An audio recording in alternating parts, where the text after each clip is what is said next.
Bonjour, je suis Frédéric Tillière de l'ILAB de Niverlane. Je suis donc le conseiller TIC de cet organisme. Cet organisme est on va dire un service du syndicat mixte Niverlane, qui, syndicat mixte Niverlane, est donc dédié au développement, à l'aménagement numérique de la Nièvre. Et toutes les entreprises, il n'y a pas uniquement les entreprises de la Chambre des métiers ou uniquement les entreprises de la Chambre de commerce, c'est vraiment tous les professionnels du territoire qui peuvent être accueillis dans le cadre d'un rendez-vous, de 2 rendez-vous, de 3 rendez-vous, de 4 rendez-vous. En fait, il n'y a pas de limite du nombre de rendez-vous. Et là, l'action, c'est véritablement de l'accompagnement de projet. On va travailler avec l'entreprise à cadrer, définir, voire réorienter et surtout, nous, dans notre rôle, conseiller le projet de l'entreprise.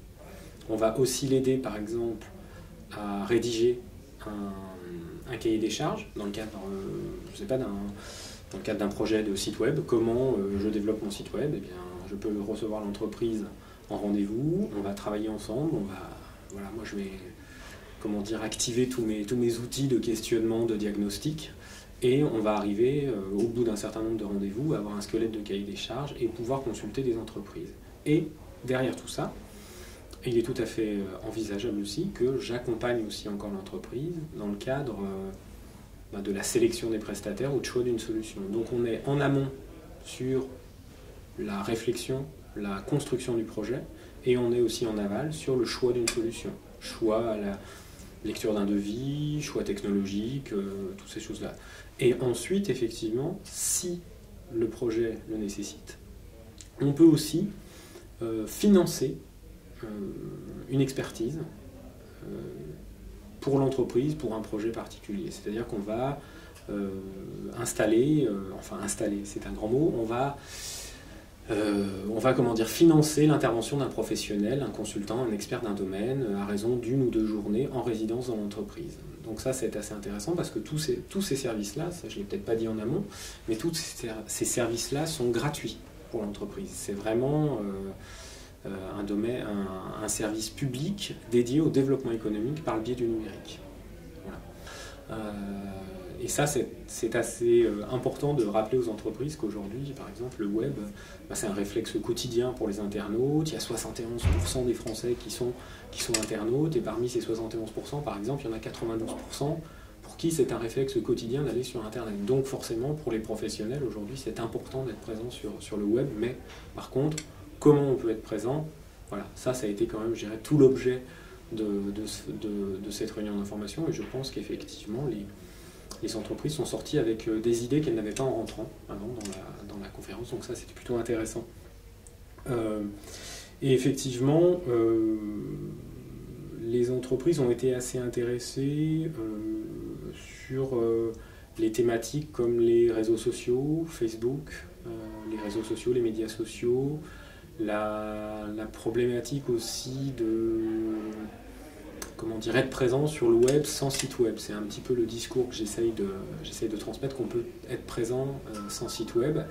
Je suis Pascal Lacqui, j'interviens aujourd'hui pour le compte du GIPI Bourgogne. Le GIPI Bourgogne, c'est un groupement d'intérêt public, c'est-à-dire que c'est un groupement de moyens mis à la disposition des collectivités, des entreprises, des citoyens et des associations.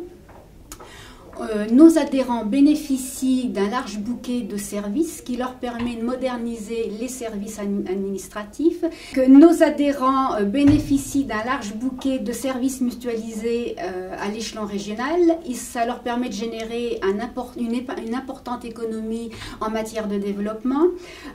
Ça leur permet de moderniser leurs services administratifs. Ça permet aussi aux citoyens d'accéder aux services publics de façon plus facile et directement de chez eux, et ça permet aux entreprises de faciliter l'accès à la commande publique. Donc on a aussi effectivement 20 000 entreprises qui sont inscrites sur la salle des marchés publics et qui peuvent consulter les offres d'achat émises par les entités publiques. Ma participation à ce forum, j'interviens en fait pour présenter la salle des marchés publics. Cette salle, elle est opérationnelle depuis 2005 puisque c'est la réglementation qui nous l'a imposée. Elle permet aux entreprises d'avoir accès à la commande publique. Ça leur permet aussi un gain de temps, de générer un important gain de temps. Pourquoi? Tout simplement parce qu'elles s'inscrivent. En s'inscrivant, elles peuvent se créer des alertes et elles reçoivent, dès que une collectivité met une consultation en ligne, elles reçoivent dans leur boîte mail une alerte en leur disant telle collectivité a mis une consultation en ligne dans le domaine où vous vous êtes référencé. Donc ça, c'est effectivement un énorme gain de temps pour elles, une façon de bénéficier d'une veille commerciale et ça leur permet de bénéficier finalement d'un véritable outil stratégique face à la commande publique. Outre effectivement l'accès à la commande publique par ce système de veille commerciale qu'on leur met à disposition, il faut savoir aussi que l'inscription pour les entreprises est gratuite. On leur met à disposition sur la salle des marchés publics un coffre-fort électronique où elles peuvent entreposer tous leurs documents que les collectivités ont l'habitude de leur demander, c'est-à-dire le DC7, les attestations d'assurance, la lettre de candidature, etc. Elles décident elles-mêmes si elles les mettent à disposition des entreprises ou pas, et c'est seulement si elles décident de répondre à la collectivité qui a effectivement mis en ligne une consultation que ces documents sont accessibles aux collectivités. En fait, ça remplace traditionnellement la première enveloppe qui était consacrée à tout ce qui était candidature. Donc on leur permet, nous, de gagner du temps par rapport à ce principe-là, c'est-à-dire de ne pas faire de photocopies, elles le mettent une fois pour toutes dans le coffre-fort électronique et c'est mis à disposition directement de la collectivité si elle décide de répondre. Donc voilà, moi je suis Pierre Bareil, responsable technique du syndicat mixte Niverlan. L'intervention de Niverlan à ce forum, en fait, avait pour but essentiellement d'apporter aux entrepreneurs, aux artisans, aux commerçants qui s'étaient déplacés, présenter des outils techniques qui permettent d'améliorer la productivité de l'entreprise, d'améliorer j'allais dire son image auprès de sa clientèle, de faciliter ses rapports aussi bien avec ses clients qu'avec ses fournisseurs. Et donc c'était de dire, voilà, il y a des outils maintenant qui sont en place, qui sont accessibles à vos entreprises, sur lesquels des opérateurs peuvent vous accompagner pour, je dirais, accéder à ces outils et surtout les intégrer ensuite dans la gestion de votre activité au quotidien.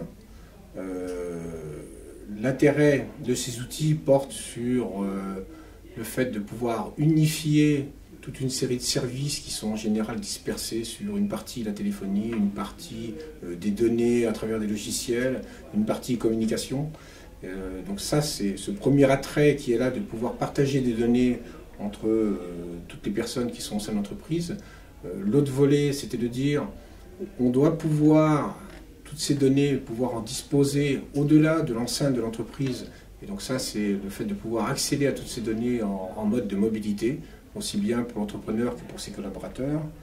Enfin, le sujet qui est aussi important, c'était de dire cette étape-là, on peut la franchir dès à présent. Il y a eu des infrastructures déployées, notamment par Niverlan, sur l'ensemble du département, avec des outils qui soient techniques sur lesquels, et des équipements sur lesquels on peut s'appuyer dès à présent, et tout ça est déjà en place sur le territoire. Donc voilà, sur les départements, vous l'avez compris, une infrastructure technique, donc le réseau très haut débit qui a été déployé et qui irrigue déjà, j'allais dire, la quasi-totalité du département, et sur lequel les artisans et les commerçants peuvent s'appuyer pour souscrire à des offres auprès d'opérateurs qui eux également sont déjà présents sur ce département à travers ce